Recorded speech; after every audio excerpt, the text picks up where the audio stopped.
What's going on, Internet? It is your boy Eric Bandholz back again with another awesome episode from Beardbrand. Hope all's going well on the other side of the Internet.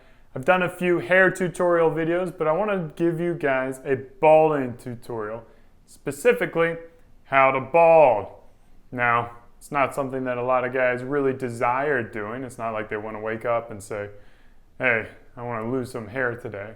But the reality is, I think 70% of men are dealing with male pattern baldness. And I like to think of it as one easy way to think of it is, hey, you're either going to lose your hair or you're going to die young. You know, which of the two do you want to happen? So we all deal with it as men. It's part of essentially being a man. It's part of getting older. Some happen to you while you're younger and you're in your 20s.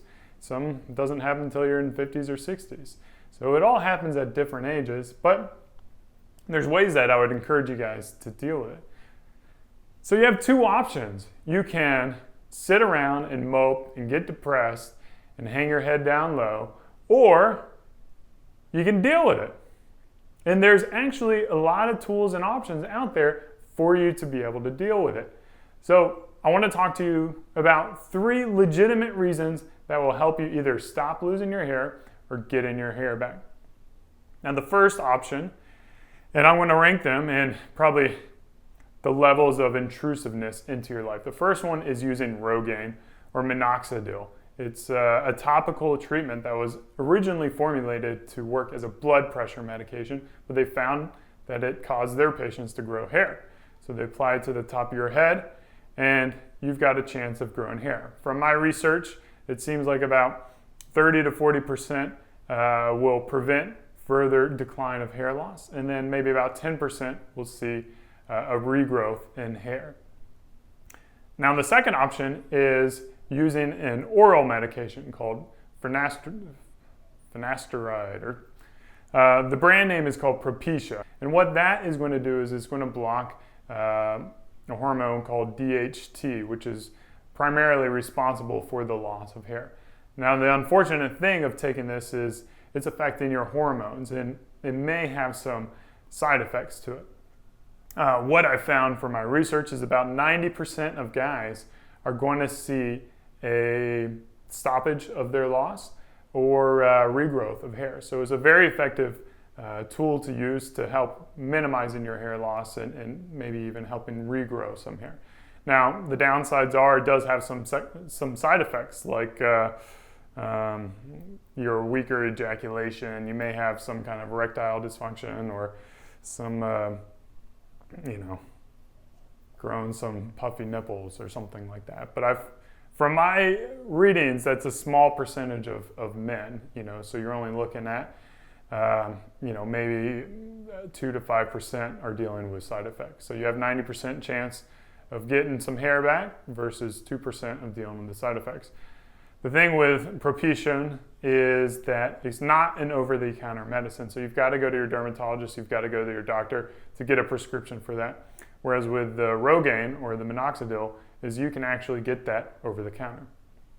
Now the final and most dramatic cause to help you get or dramatic treatment to get your hair back is doing implants. And it's essentially grabbing some hair from around the back of your head or to the side of your head and replanting it to the areas that you've lost. And those are a very costly treatment, but it's a permanent treatment. It's not one where you'll have to be applying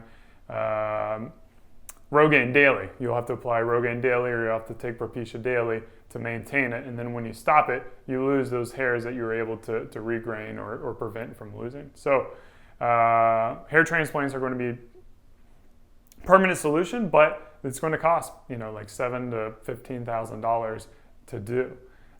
Just a little bit of personal things. In my vertex, some of you guys might have noticed it, my vertex is getting a little bit thinner. So I think personally, I may give the Rogaine a chance because it's the easiest option and the least intrusive option of the 3 to kind of go out there.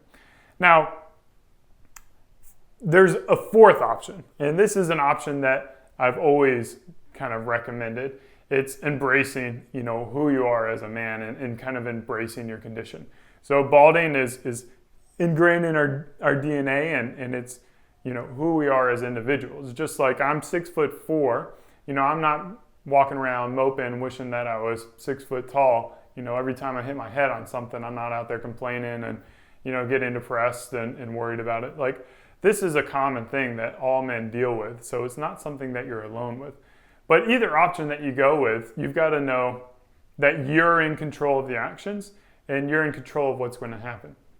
When you own your hairstyle, and if you don't want to go the Rogaine or the Propecia route, then, do what you have to do to control the outcome. So what that's going to mean is wear a hairstyle that really looks good with balding hair. And there's a lot of hairstyles out there. There's a lot of individuals who have owned that look. Bruce Willis, you've got Jason Statham. You can own that look, own that style, wear hairstyles that are appropriate. And the thing to take away from this is you're in control of what's going on. You are making those decisions. And when you know that you're making those decisions and you're dealing with something that happens to all men, then it should help you out. Good luck with balding, We're all going to do it someday, so or we're going to die young. So as always, thanks for watching. Thanks for subscribing. Cheers. And beard on.